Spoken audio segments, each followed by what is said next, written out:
Kawawa naman ang aking ampalaya.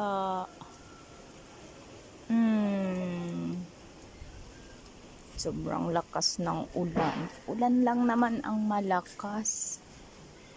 Bakit? Okay. Ay, yung payong. Naghapay na.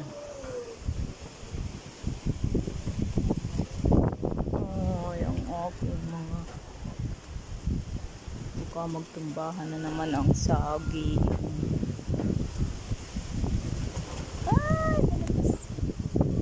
Hangin. Ang mga dahon ng papaya. Mumulaklak pa naman ang mga papaya.